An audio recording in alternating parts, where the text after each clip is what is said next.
Okay, so we've had about 15 minutes for people to be able to test out our first batch of the interactive here, and it looks like our responses are starting to slow coming in. So thank you everyone for taking part and logging in. I'm glad that things seem to have gone pretty well. We'll then provide those results at the end of this set of introductory talks here this morning. So now what we're going to do is start off a series of 3 presentations where we'd like to be able to set the stage for everyone, both around the strategic planning process in general at NHGRI, as well as the state of science for genomic medicine. And so to start us off, we have Teri Manolio, the Division Director for the Division of Genomic Medicine at NHGRI, who's going to be giving us an introduction to NHGRI's 2020 strategic planning process. Thanks, Teri. Thank you. Thank you, and good morning.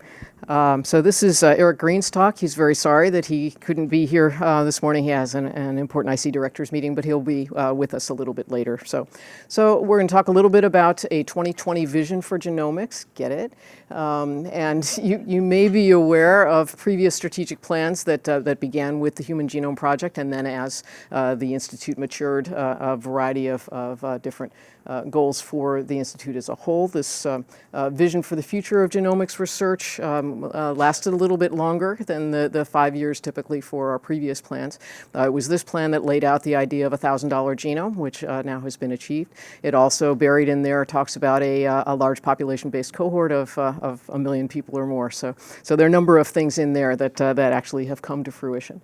And then following that, the most recent one, 2011 till now, charting a course for genomic medicine. So this doesn't want to advance. You should just know that. So I think you have to point right at the Puzijabi. Anyway, so charting a course for genomic medicine. One of the first times that we had moved into actually applying genomics in clinical care. But I think, and just to remind you of this rather iconic diagram. All right, and it may be that actually I'm covering it. So this was sort of our heat map from 1990 to 2003 in the Human Genome Project, really focusing on the structure of genomes, then moving more into biology of genomes, biology of disease in this current time period, and then even further along into science and effectiveness of medicine.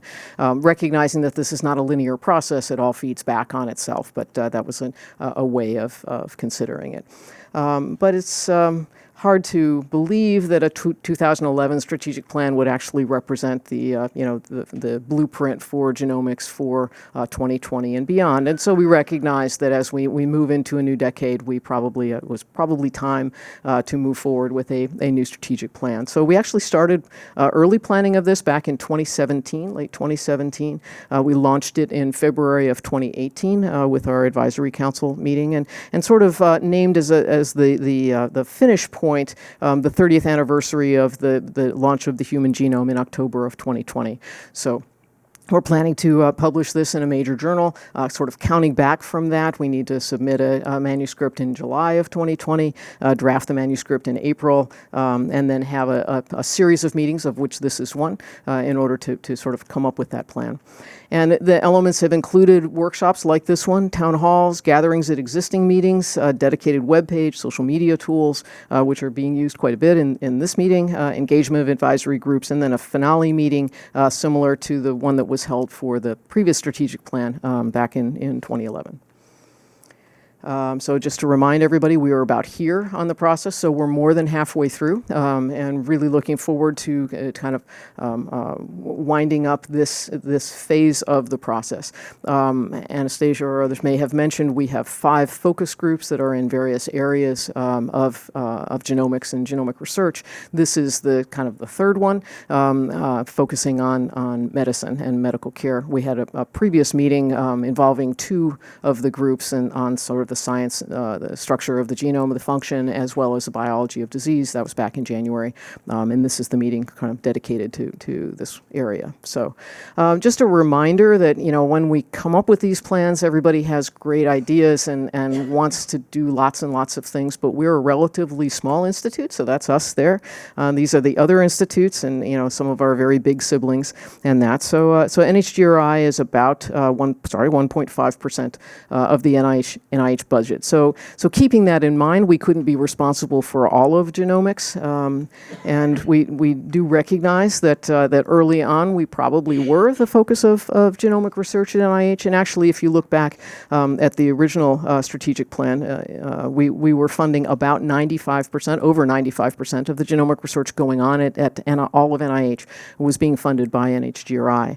A few years later, at the end of that process, it was still about 90% of all of NIH genomic research was being funded by NHGRI.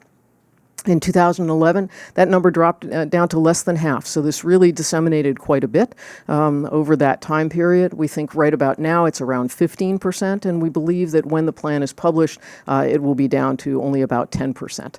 That's an estimate, obviously. So that proportion funded by NHGRI has gone down.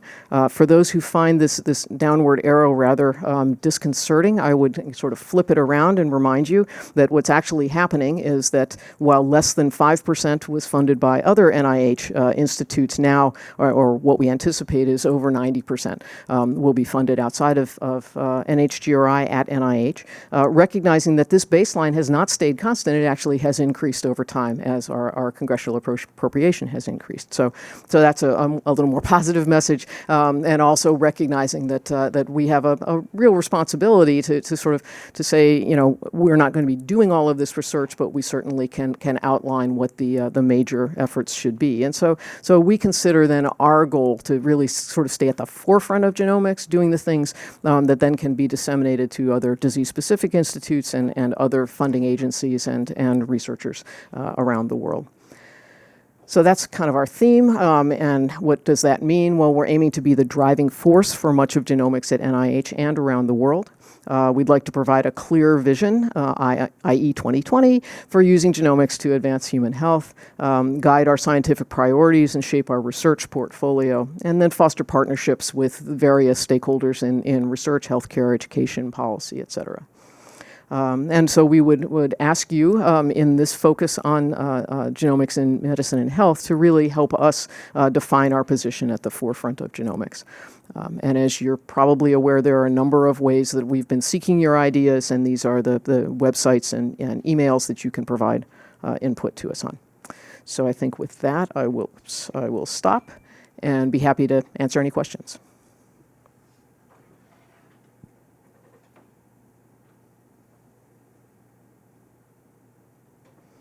And if there aren't any, that's fine too.